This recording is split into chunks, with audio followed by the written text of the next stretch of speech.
Salut Chloé, je tiens à te présenter mes excuses d'avance parce que ce que je vais te dire va te blesser et ça n'a jamais été mon intention.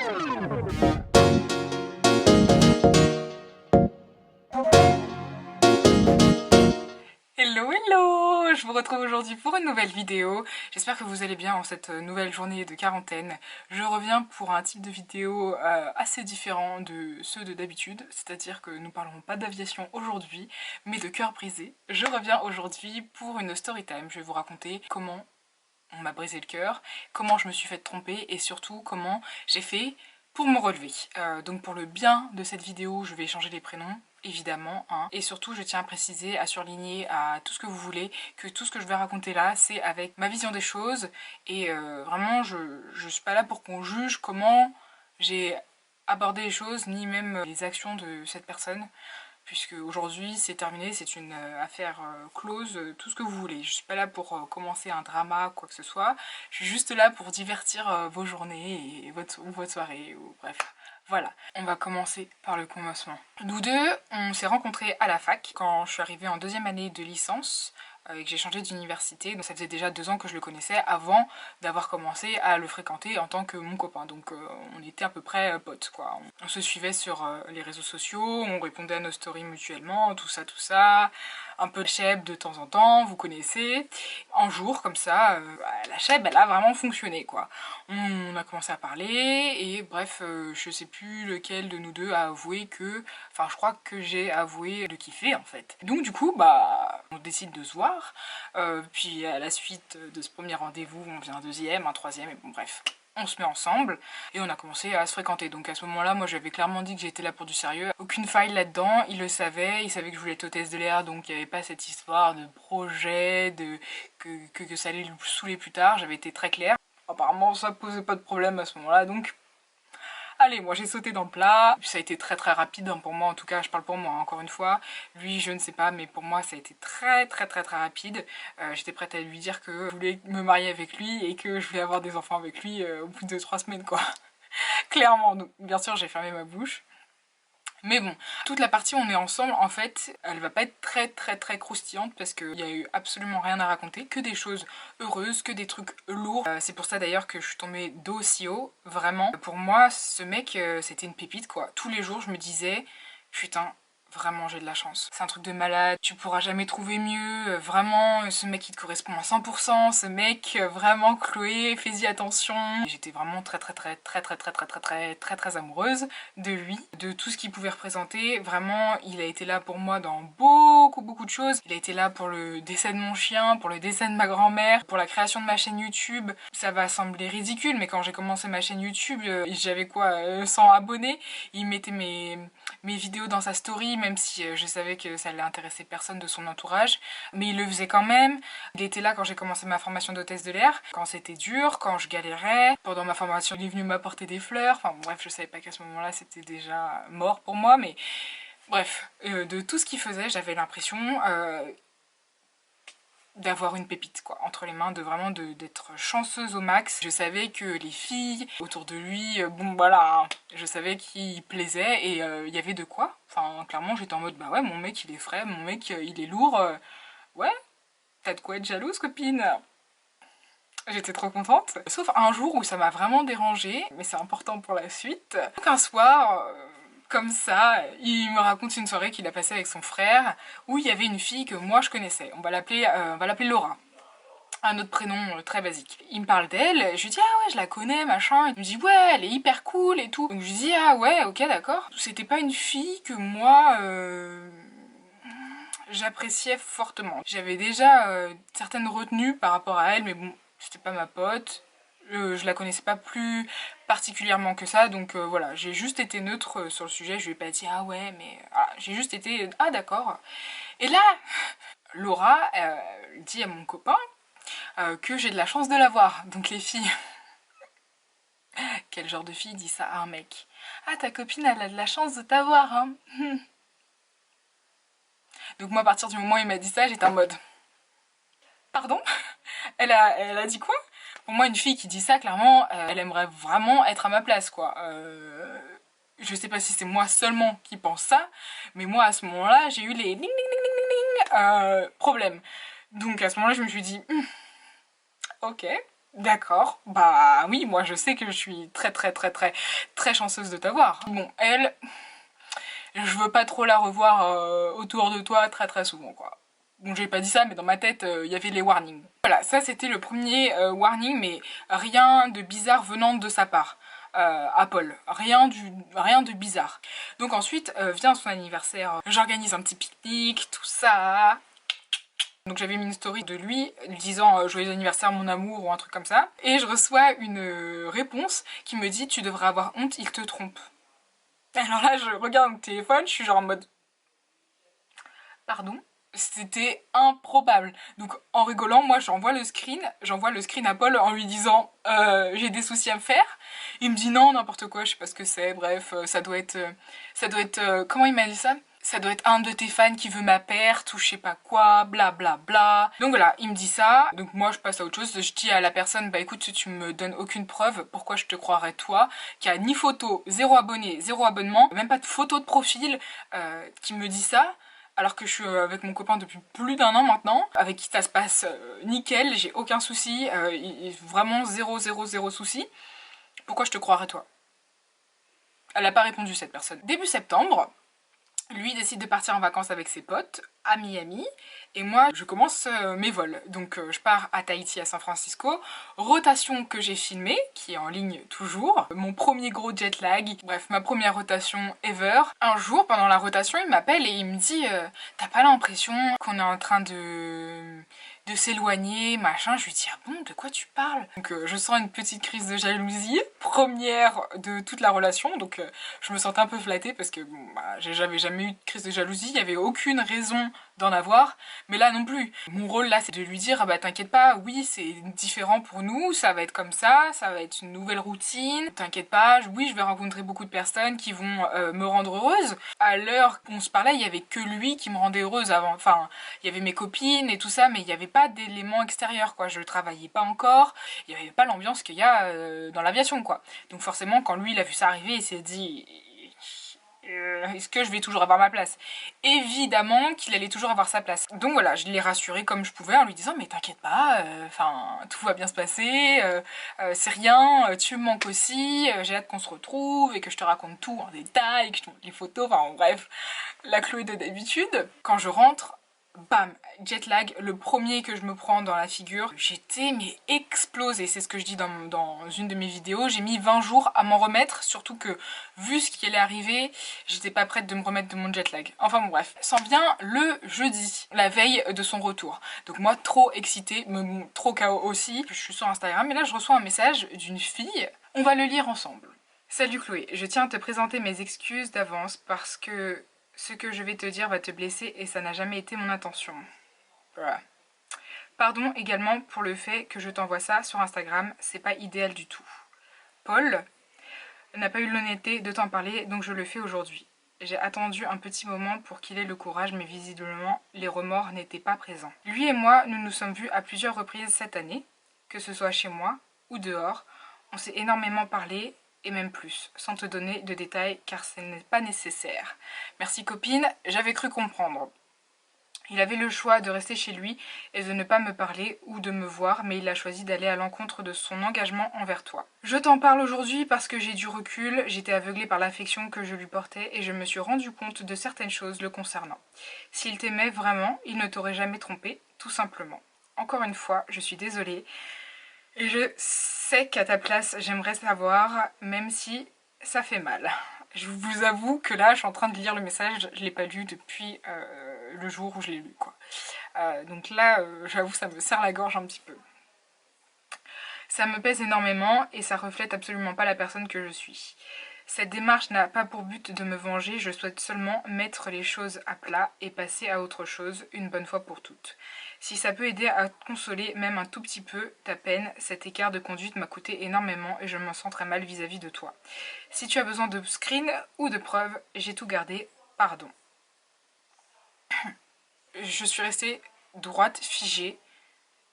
Je me suis dit c'est une blague. Genre j'ai l'impression que le ciel, il m'est clairement tombé sur la tête. Donc j'ai relu le message une première fois, une deuxième fois, et là je l'ai appelé. Ah oui, chose très très importante. Cette fille, je savais qui c'était après quand j'étais voir son profil. C'était son ex. Je savais que cette fille était importante pour lui et qu'ils se parlaient de temps en temps, mais encore une fois, Chloé n'est pas jalouse, donc Chloé s'en fout. Qu'est-ce qu'elle est bête. J'ai pas vraiment jugé ce qu'elle a fait, c'est la life. C'est triste, mais c'est la life. Moi, je l'appelle, je lui dis, t'as pas quelque chose à me dire? Il me dit, bah non, pourquoi?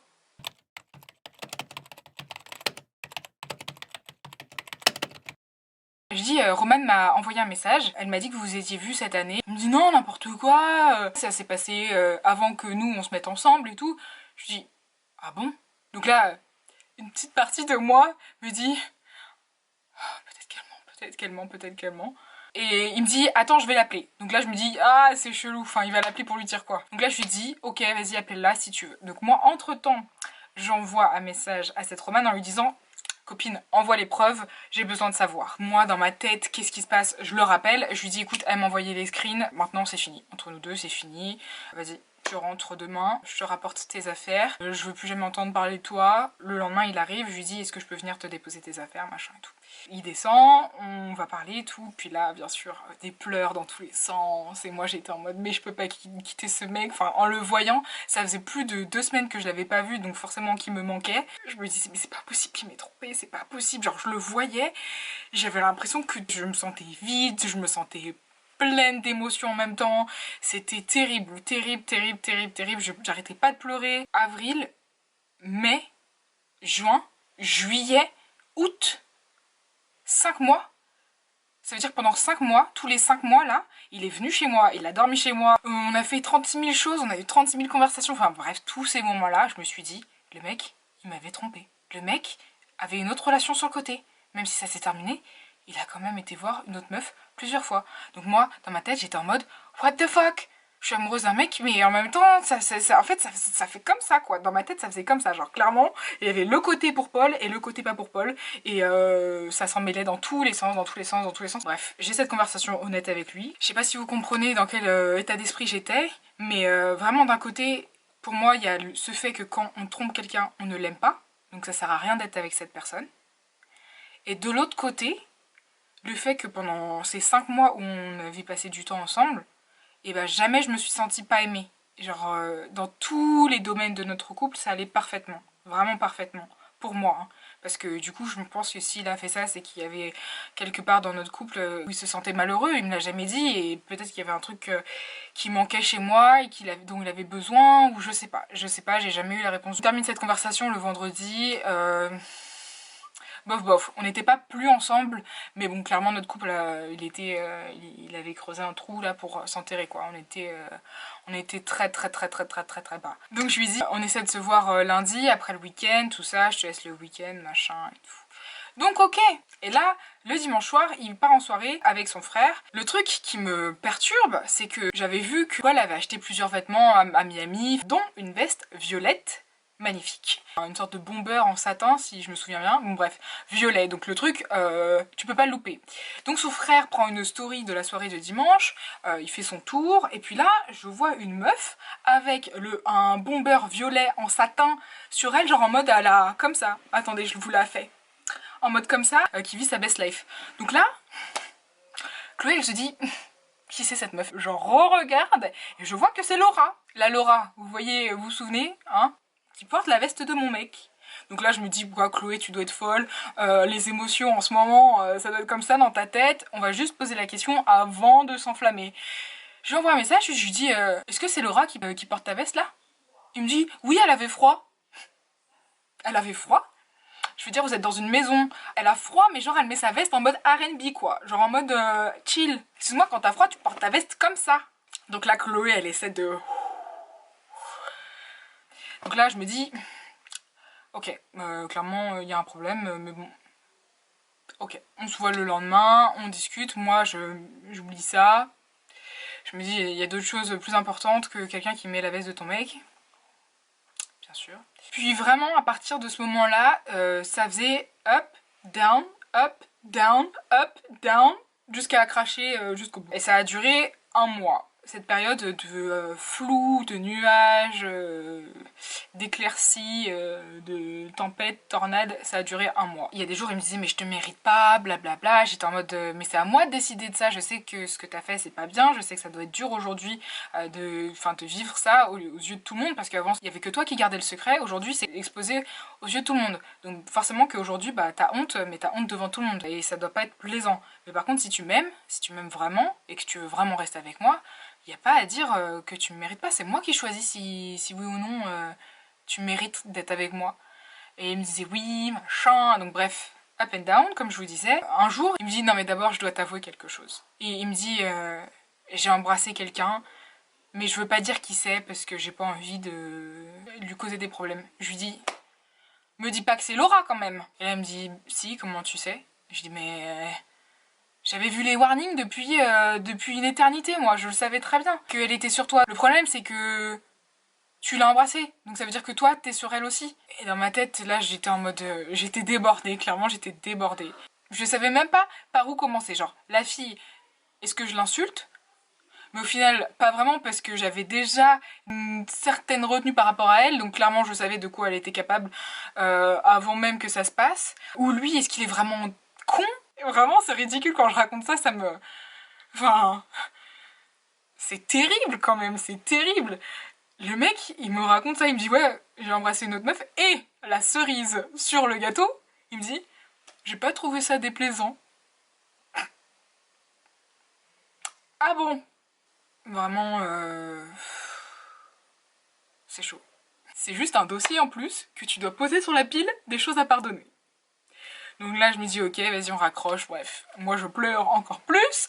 Là, j'avais les yeux, mais qui étaient genre incroyables. Une petite semaine se passe, bref, j'essaie de faire en sorte que ça aille. Donc à ce moment-là, clairement, je pense que j'étais en train de nier la réalité. Jusqu'à un jour où il me dit, Chloé, est-ce qu'on peut se voir, on peut se parler? Je me souviens, c'était un samedi. Il vient chez moi. Et il se pose sur mon lit et il me dit écoute, je pense que je le sens plus. Quand tu rentres de vol, je suis plus aussi excitée. Enfin, je ressens plus cette excitation, ce manque et tout. Bon, là, moi, à ce moment-là, je pleurais même plus. Pour moi, en fait, à ce moment-là, j'ai ressenti... Bon, c'était très très douloureux, on va pas se mentir, hein. J'ai pas pris ça comme si c'était une tasse de thé, hein. Mais ça me soulageait, en fait, qu'il y ait plus ce truc genre en mode... Le mec me trompe, mais c'est moi qui me bats pour qu'il reste avec moi. Est-ce que vous vous rendez compte? Bon, au final, c'est encore pire. Le mec me trompe, et ensuite, il me dégage. Donc vraiment, là, c'est royal, c'est glorieux, c'est tout ce que vous voulez. Il me dit, par contre, j'aimerais bien qu'on reste en contact et tout. J'ai regardé dans les yeux, je lui ai dit, mais c'est pas possible qu'on reste potes, je suis amoureuse de toi. Sur le moment, je lui ai dit, non, écoute, je veux que ça se finisse là, je veux plus entendre parler de toi. Voilà, c'est terminé. Et donc, du coup, il est parti, et depuis ce jour-là, je l'ai plus jamais revu. Par contre, j'ai appris très vite fait que, quelques semaines après, qu'il était en couple avec cette Laura. Quand même. De temps en temps, on parlait de si un jour, tous les deux, ça allait se terminer, comment ça allait se terminer. Et il m'a toujours dit que lui, après ses ruptures, il se mettait avec une fille. Ça allait pas sûrement durer très longtemps, mais il se mettait avec une fille pour oublier l'autre. Il me l'a toujours dit. Donc moi, quand j'ai vu ça, je me suis dit... bon, bah il s'est mis avec cette fille, c'est clairement pour m'oublier et tout. Sauf que bon, aujourd'hui, ils sont toujours ensemble, donc tant mieux pour eux. Mais bon, dans tous les cas, je me suis dit, c'est très chaud ce qui m'est arrivé. On a passé un an ensemble, j'apprends qu'il me trompe. Et ensuite, genre, il est avec une autre meuf 3 semaines après, quoi. Enfin, même pas. Donc voilà, ça c'est la petite histoire en général. Mais ensuite, il y a le après. Il y a le après, la vie de célibataire après, qui pour moi était assez difficile à commencer. Là, je vais passer dans la deuxième partie de la vidéo, qui n'est plus la story time, mais plutôt mes conseils et comment j'ai réussi à me relever. Mais voilà. Donc après, il faut se relever, il faut passer à autre chose, il faut essayer de relativiser. Et voilà, tout ça, c'est un processus terrible, puisque je me suis rendu compte avec le temps que bah, il m'avait trompée, et que l'acte de tromperie, pour moi, ce n'est pas égal à l'amour. C'est pas possible. Quand on aime quelqu'un, on peut débattre dans les commentaires, on peut débattre dans mes messages personnels si vous voulez sur Instagram. On ne peut pas tromper quelqu'un lorsqu'on est amoureux de lui. Ce n'est pas possible. On peut être attaché, très fortement, mais on ne peut pas être amoureux. La rupture, ça n'a pas été une rupture conventionnelle, genre en mode on s'aime plus, on se quitte, et puis voilà, on peut passer à autre chose. Là, clairement, le mec m'a détruit le cœur. Il a tout niqué, quoi. Enfin, il a clairement réduit mon cœur en cendres. Alors déjà, quelque chose qui m'a beaucoup aidé, j'ai coupé mes cheveux. J'ai coupé mes cheveux, et ouais, clairement, j'avais besoin d'être une nouvelle personne, j'avais besoin de me sentir, de sentir quelque chose en fait. Je sais pas, je me sentais revigorée parce que du coup, bah, on a un peu l'attention des gens qui nous disent ah t'as changé de coupe, ça te va trop bien. Enfin bref, des compliments qui font que bah ça comble un peu le vide que vous ressentez, même si au final, la rupture elle reste toujours là, quoi. Ça pique toujours autant. Une des premières choses que j'ai ressenties, c'était un manque forcément. Hein. Ce mec, il est parti de chez moi, il m'a dit au revoir pour la dernière fois. J'étais toujours amoureuse de lui, donc forcément ça part pas comme ça du jour au lendemain. J'étais toujours en train de penser en me disant tu devrais pas penser à lui, tu devrais pas penser à lui, tu devrais pas penser à lui. En fait c'est terrible parce que c'est un cercle vicieux. Tu penses à ne pas penser. Donc du coup forcément que tu penses. Donc déjà à partir du moment où je me suis dit accepte le fait qui te manque, accepte le fait que ça soit terminé. Toutes les personnes qui disent comment faire pour oublier mon ex, comment faire pour oublier cette personne, ou comment faire pour oublier ci, ou oublier ça, en fait moi j'arrive pas à comprendre cette idée qu'il faut oublier quelqu'un. Il y a ce cliché comme quoi, une fois que c'est fini avec quelqu'un, on doit le dégager, tout mettre nos souvenirs dans une boîte et mettre cette boîte au feu et faire semblant que ça n'a jamais existé. Et moi j'arrive pas. Et j'arrive pas sur tous mes ex, hein, c'est tous pareil. Je me dis, ces personnes elles ont compté pour moi. Alors oui, côté romantique ça n'a pas fonctionné. Clairement, très clairement, si aujourd'hui on n'est plus ensemble, c'est que ça n'a pas fonctionné d'une manière ou d'une autre, mais c'est pas pour autant que on s'entendait pas, on pouvait pas plaisanter ensemble, ou voilà. Donc du coup je pense que cette idée m'a fait avancer, m'a fait me rendre compte que c'est impossible de l'oublier. Il faut que tu dédramatises la chose en disant que c'était pas forcément ta faute. Et ça c'est très très important de se rendre compte des choses. Comme elles le sont pas forcément comme nous on les voyait, mais dans la généralité. J'ai pas choisi de ressentir ça. Le seul moyen de me sentir mieux c'est de laisser le temps passer quoi. Et je savais très bien que trouver un mec, c'était pas la meilleure option pour moi non plus parce que clairement, moi je savais que j'étais toujours amoureuse de lui et que le mec qui allait suivre, il y avait très peu de chances pour qu'il me fasse oublier quoi. Pourtant sur internet ils vont vous le dire, hein, ils vont vous dire le meilleur moyen d'oublier quelqu'un c'est de vous remettre avec quelqu'un. Enfin c'est très efficace, mais je suis pas sûre que ça soit très sain. Ensuite, ce qui m'a beaucoup aidé à passer à autre chose, c'est de lire et d'essayer de comprendre comment je me sentais, de savoir pourquoi je me sentais comme ça, et de comprendre, essayer de comprendre les choses. J'arrivais pas à comprendre comment on avait pu en arriver là, c'était vraiment... c'était trop bizarre. Du coup, j'ai essayé de comprendre, j'ai pas vraiment compris, mais bon, avec le temps, on se fatigue un peu, donc je me suis fait une raison. J'essayais de prendre mes distances, et après, on vit sa vie, quoi. Mais au-delà du fait, le côté charnel, le côté romantique et tout, d'avoir un copain, les bisous et tout, je passe les détails, ça manque, hein, forcément, puisque du jour au lendemain, il n'y a plus rien. Et je me suis rendu compte que mon meilleur ami, il me manquait. Parce que au-delà d'être mon copain, c'était vraiment mon meilleur ami, c'était avec lui que je rigolais. Quand je voyais un truc drôle, c'était à Paul que je voulais envoyer le message. Enfin, le truc drôle, c'était pas quelqu'un d'autre. Quand je voyais un truc qui me faisait penser à lui, je me disais ah bah non. C'était avec lui que je regardais les films, un simple film genre High School Musical. C'était avec lui que je regardais ça quand je l'ai vu la première fois toute seule. J'avais envie de pleurer. Vraiment, j'avais envie de pleurer. Ça me rendra plus jamais aussi heureuse que quand je le regardais avec lui, quoi. Des petits trucs comme ça. Et au moment où je ressentais ça, fallait vraiment que je me dise écoute Chloé, c'est la vie, tu peux pas revenir en arrière. Vraiment, c'est fini, enfin, au bout d'un moment. Et c'est toutes ces petites choses où faut pas se dire putain, je pense encore à lui, machin. J'étais juste en train de me dire, genre, c'est normal de penser à lui. Tous les moments que t'as passé avec lui qui font que, t'as ce souvenir par rapport à ce film, faut juste l'accepter. Ça peut être 5 mois passés avec quelqu'un comme 10 ans. La puissance d'une relation, ça se calcule pas. Tous les moments qu'on avait passés ensemble, ils allaient forcément avoir un impact sur ma vie de célibataire. C'était obligé. Tout l'attachement que j'avais pour lui était toujours là, parce que ça m'importait toujours. Je savais qu'au moment où ça s'est terminé entre nous, il allait commencer un nouveau travail. Quand j'ai vu sur les réseaux sociaux qu'il avait eu son CDI, j'étais en mode ah c'est trop génial, alors que enfin quand on se rend compte que tout ce qu'il m'a fait, je devrais être en mode mais c'est un connard ce mec. Et au final, j'arrive même pas à me dire ça aujourd'hui et je m'en veux même pas. Encore aujourd'hui, j'ai vraiment l'esprit qui divague de temps en temps. Je me dis, je pense à plein de choses, je me dis vraiment, est-ce que dans une prochaine relation ça va être pareil? Est-ce que si j'ai un prochain mec, je vais lui faire confiance, les yeux fermés? Je pense que je vais avoir des insécurités liées à ça et c'est obligé. Et je me dis que le nombre de filles qui se sentent mal à l'aise par rapport à ça, qui font des crises de jalousie pour rien à leurs copains, qui regardent dans le téléphone, qui font des bêtises, parce que clairement c'est pas forcément à chaque fois justifié. Le mec il est ça se trouve il est droit dans ses baskets et il fait rien, mais les filles elles ont des insécurités liées à leur relation précédente. Je comprends. Aujourd'hui je comprends. Après moi je pense que je serai toujours pas comme ça. Mon prochain copain j'irai pas fouiller dans son téléphone, j'irai pas poser 36 000 questions. Je pense que je serai tout aussi naïve que lors de mes précédentes relations. Je me perds un peu dans ce que je dis et dans mes conseils, mais vraiment le plus gros conseil que je puisse vous donner si toutefois vous avez du mal à passer à autre chose ou vous pensez tous les jours à votre ex, c'est pas grave. Vraiment, c'est pas grave d'avoir du mal à passer à autre chose, c'est pas grave de penser à son ex, c'est normal. Pendant longtemps, ça a été une habitude que cette personne soit notre priorité numéro 1, clairement, ou numéro 2. Moi, dans ma tête, tous les matins quand je me réveillais, tous les soirs quand je me couchais, c'était lui qui était dans ma tête. Donc comment, du jour au lendemain, c'est possible que ça s'arrête? Vous voyez, ça prend du temps et c'est normal. C'est normal de galérer un petit peu, mais il faut clairement pas penser que si la personne vous a trompé, c'était de votre faute. Il faut pas vous dire que vous retrouverez pas l'amour.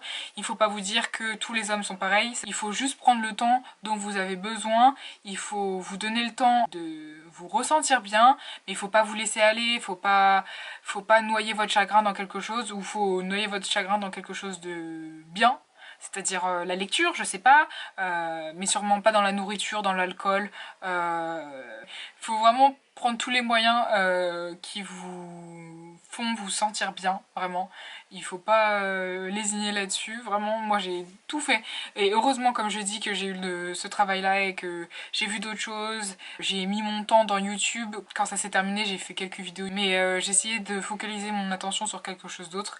Et quelque part, ça m'a quand même pas mal aidé.